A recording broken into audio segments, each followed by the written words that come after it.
मुंबईमध्ये सध्या काँग्रेसचं आंदोलन सुरू आहे। थेट जाऊया। तर मुंबईमध्ये काँग्रेसच्या कार्यकर्त्यांचं हे आंदोलन सुरू आहे। भाजप विरोधात अमित शहा यांनी जे वक्तव्य केलेलं होतं त्याचा निषेध करण्यात येतोय। मात्र या कार्यकर्त्यांना आता पोलिसांनी ताब्यात घेतलेलं आहे। धरपकड या कार्यकर्त्यांची पोलिसांकडून सध्या सुरू आहे। काँग्रेसनं मंत्रालयासमोर आंदोलन हे सुरू केलेलं होतं, मात्र पोलीस सध्या कारवाई करताना पाहायला मिळतात।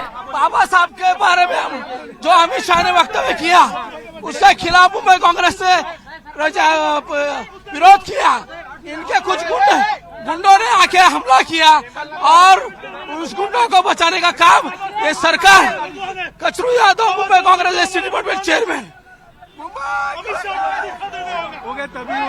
गृहमंत्री अमित शहा यांनी बाबासाहेब आंबेडकर यांच्या विरोधात जे वक्तव्य केलं त्याच्याच निषेधार्थ काँग्रेस गेल्या 2 दिवसापासून ठिकठिकाणी आंदोलन करतेय।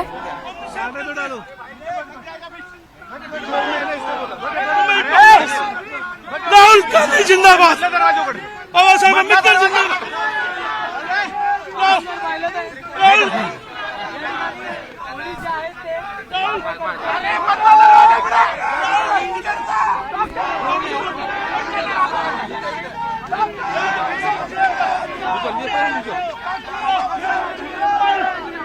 राहुल गांधी जिंदाबाद,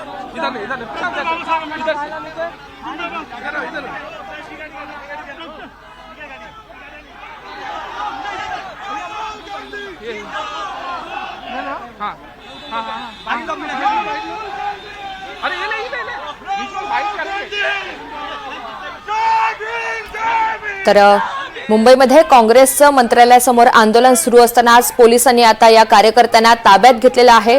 राहुल गांधी जिंदाबाद अशी सुद्धा घोषणाबाजी या ठिकाणी सुरू असल्याचं पाहायला मिळतंय। हे कार्यकर्ते चांगलेच आक्रमक झालेले आहेत, मात्र पोलीस सध्या त्यांची धरपकड करतायत। अमित शहा यांच्या विरोधात काँग्रेसनं हे आंदोलन छेडलंय। प्रतिनिधी निनाद करमारकर आपल्याला या सगळ्या संदर्भात अधिकची माहिती देतील। निनाद, या कार्यकर्त्यांची धरपकड सध्या सुरू आहे, अधिकचे काय अपडेट्स आहेत? ऋतुजा, कालच आपण पाहिलं होतं की अमित शहा यांच्या वक्तव्यानंतर काँग्रेसनं त्यांच्या विरोधात जी काही आंदोलनं सुरू केली होती देशभरात, त्याचा निषेध करण्यासाठी भाजपा युवा मोर्चाने काँग्रेसचं मुंबईतलं कार्यालय फोडलेलं होतं। आणि या प्रकरणानंतर या दोन पक्षातले वाद जे आहेत किंवा एकमेकांविरोधात केली जाणारी जी आंदोलन आहे ती वाढू शकतील अशी शक्यता कालच व्यक्त होत होती। आणि त्यानुसार आज मंत्रालयाच्या बाहेर काँग्रेस कार्यकर्त्यांकडून आंदोलन सुरू करण्यात आलेलं आहे। आणि या आंदोलनामध्ये अमित शहा यांच्या विरोधात घोषणाबाजी केली जाते आहे।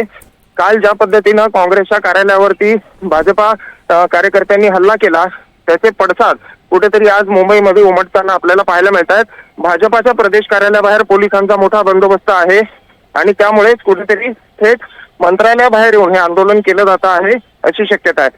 निनाद, गेल्या किती काळापासून हे आंदोलन सुरू होतं आणि मुंबई काँग्रेसमधील काही महत्त्वाचे नेते किंवा पदाधिकारी यामध्ये सहभागी झालेले होते का? या आंदोलनामध्ये काँग्रेसचे कार्यकर्ते या ठिकाणी सहभागी झालेले आहेत। गेल्या काही काळापासून या ठिकाणी हे आंदोलन सुरू असल्याचं आपल्याला पाहायला मिळतंय। मात्र एकंदरीत काल जो काही प्रकार घडला त्याचे पडसाद हे असू शकतात आणि या ठिकाणी आंदोलन हे जे आहे ते केलं जात आहे अशी शक्यता पोलिसांकडून आंदोलन करताना ताब्यात घेण्याची प्रक्रिया सुरू करण्यात आलेली आहे।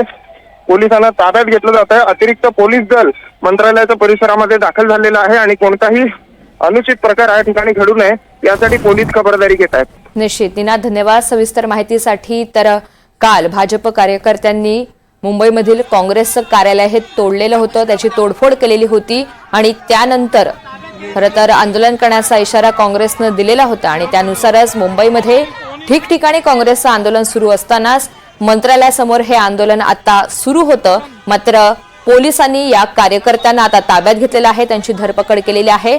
हे कार्यकर्ते काहीसे आक्रमक झालेले आहेत। अमित शहा यांच्या विरोधात सुद्धा जोरदार घोषणाबाजी या ठिकाणी सुरू आहे।